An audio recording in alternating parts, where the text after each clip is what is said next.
Malta is actually a tourist magnet, and it is actually one of those countries you can easily switch from a tourist visa to a work visa and of course a residence permit. In today's video, I am going to be breaking down everything you need to know in case you are interested in migrating to Malta. I am going to be covering topics like how you can migrate to Malta, like through a tourist visa, and of course how you can take your families along, and even of course you want to travel with a minor, the possibilities and what you need to submit as additional documents, and also most importantly how you can convert from a tourist visa to a work visa and of course a resident permit. So I'm going to advise you all to stay tuned. Nurse Queen.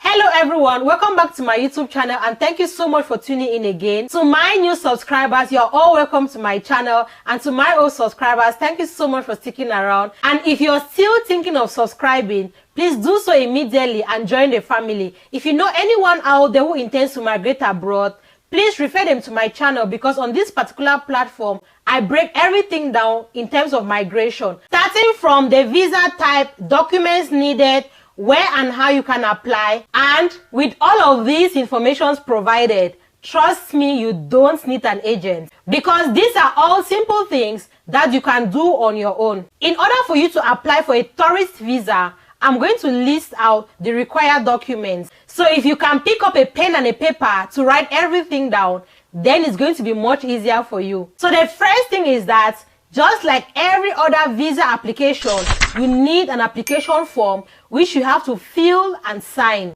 The second requirement is a valid passport or a traveling document. The third, of course, is going to be a travel insurance. The use of a traveling insurance is for a medical coverage. The fourth requirement is that you're supposed to state a purpose why you want to travel to Malta. The next, which is of course the fifth, is you have to state how long you intend to stay in the country. Moving on to the next requirement is that you have to show proof of accommodation. They should be able to know where you intend to stay. You also need 2 passport size photos. So that is actually the 7th requirement. Now the 8th requirement is that you are supposed to show proof of funds. You are able to take care of yourself throughout your stay in Malta. So let's take an example. Let's say their standard of living in Malta is, for example, 50 euros to 100 euros per day. So if you intend to stay for like a month, you should be able to estimate that you'll be spending at least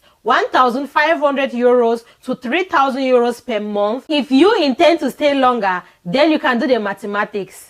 Moving over to the next requirement is that you are supposed to show a round-trip flight itinerary. So you are supposed to show a trip going to Malta and returning back to your home country. You are also supposed to show a cover letter, and if, for example, you have proof that you have actually traveled to other countries, you can also show copies of these previous visas. It will be advisable or advantageous for you to show these copies so they can know that you have a traveling experience. And now also one other important document, if for example you are taking your minor or your partner, also you're supposed to show your civil status. So you're supposed to show if you're married or you're single, and if you have children, how many children you have. If for example also you want to take a minor, you're supposed to show their birth certificate. One other important point is that if someone is inviting you over, it will be advantageous for you to prove that there is an invitation letter. It will be also advisable for you to provide copy of the person's bank statement, for example the last 3 months or the last 6 months,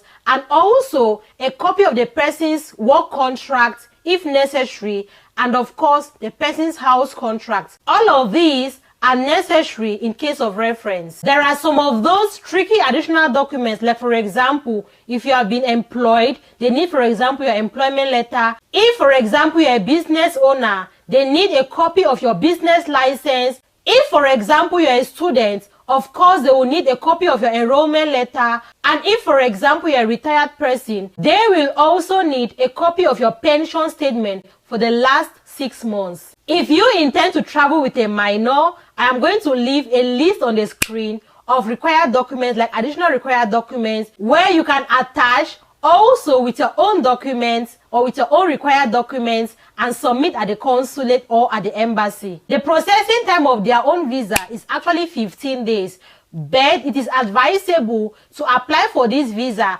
3 months prior to your travel date. So for further questions and for further inquiries, I am going to drop their website on the screen so you can also check it out in case maybe you have any other unanswered questions, and also in case maybe you want to follow this procedure and you need to know much more about how it works. You can maybe read through on your own to see how it works. My next video is going to be how you can switch from a tourist visa to a work visa. So please do not miss that particular video, because in that particular video I will be mentioning 2 major possibilities and I know you wouldn't want to miss that. Thank you all so much for watching this particular video. I hope it was useful. I hope it was helpful to someone. Please do well to give me a thumbs up, subscribe to my channel, share this particular video, and as I always say, I'm going to see you guys in my next one. But until then, do keep safe out there. Bye bye.